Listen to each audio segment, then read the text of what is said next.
ఏ పంచదార చిలక ఎక్కలుగుతున్నావు అందం ఒలిగిపోగలదు జాగ్రత్త. ఎవరు? నిఖాస్తైన మగాడిని. అనుమానం ఉంటే నీ అక్కని అడిగి చూడు. నీకేం కావాలి? నా యాల్ది గొప్ప జోకేశావే. ఆడదానివి మరి అలా అడుగుతావుంటే తెలీదా? కూత మాత్రమే కుర్రగుంట. చూడు, ఇంతకాలం నీ అక్క మీద నోట్ల వర్షం కురిపించాను. పాప అది కూడా నా మీద యథాశక్తి వగలు కురిపించింది. ఎంతైనా తినగ తినగ తీపి చేదవుతుందంటారు. అందుకే నువ్వు అంటే దానికి హారతి చేసి నిన్ను సొమ్ములో ముంచేస్తాను. కాదనుకో.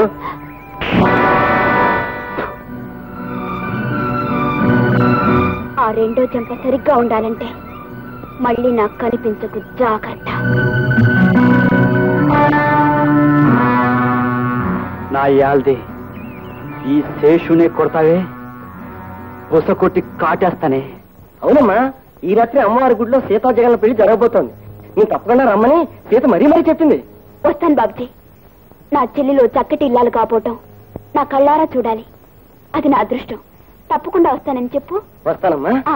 ఏం బే, మీరు చెప్పేది నిజానా? నువ్వు చచ్చిన తొట్టుకురు అమ్మవారి గుడిలో ట్యాక్సీ నా కొడుకు మీద పెళ్లి చేసుకోబోతుంది.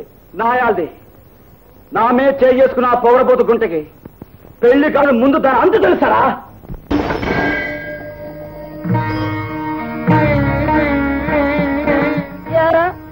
నేను చచ్చాలనుకుని నీ పంతం నెగ్గించుకోవటానికే పెడుతున్నావన్నమాట. నేను ఏడ్చి మొత్తుకున్నా నీకేం లెక్కలేదన్నమాట. పేరున్న కుటుంబంలో పరుగుల వాళ్ళ కడుపున పుట్టి ఆ సాని పిల్లని చేసుకోవటానికి సిద్ధపడుతున్నావన్నమాట. కులానికి సనైనా మనిషి దేవతమ్మ సీత.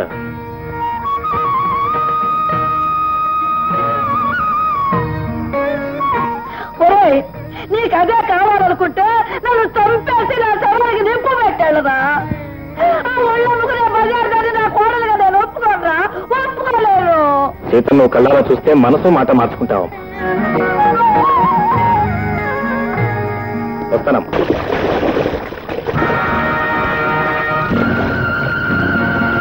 అమ్మా,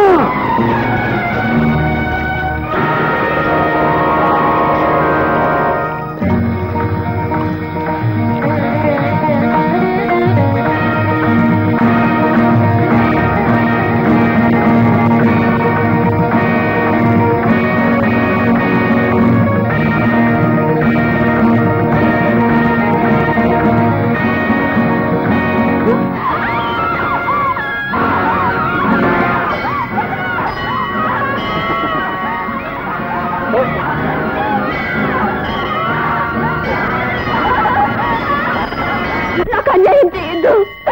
నీకు దండం పెడతాను. నన్ను వదిలిపెట్టు ప్లీజ్.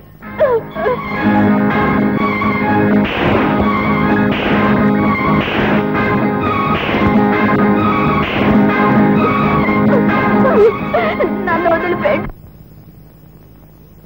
డాక్టర్, ఏం పర్లేదు. ఒకరోజు విశ్రాంతి తీసుకుంటే she will be all right. Thank you sir. Babji, అమ్మని జాగ్రత్త చూసుకో. జగన్, నువ్వు వెళ్ళి. ఓకే.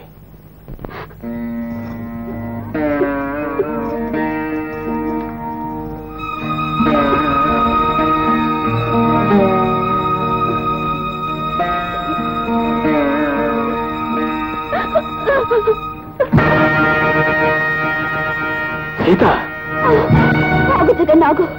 నన్ను తాకద్దు. నేను బయలుపడిపోయాను జగన్, నేను బయలుపడిపోయాను. సీత, నేను సీతని కాదు జగన్, నేను సీతని కాదు. కుక్కలు చింపిన విస్తరిని, పశువులు పాడు చేసిన పూల మొక్కని, పెళ్లి కరహతులైన ఆడదాన్ని. నేను ఇక బ్రతకూడదు.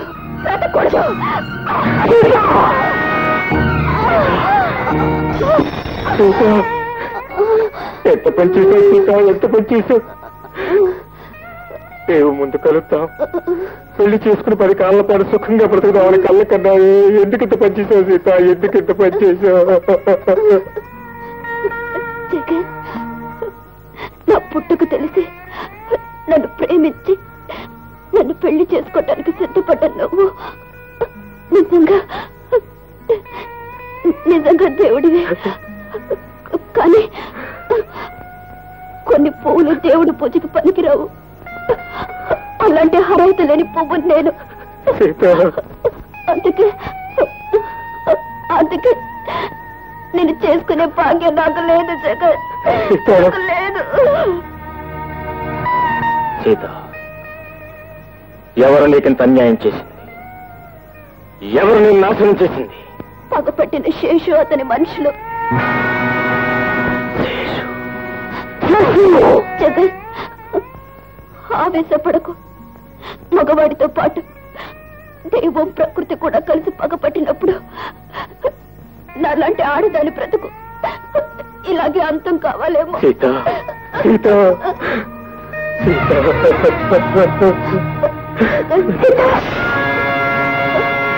చూసావా గీత, కలిసి ఉంటారని, నాతో కలిసి కాపురం చేస్తారని మాట ఇచ్చిన నీ చెల్లెలు ఇప్పుడు నాకు కన్నీళ్లు మిగిల్చి వెళ్ళిపోతుంది గీత. అక్క, నువ్వు చెప్పింది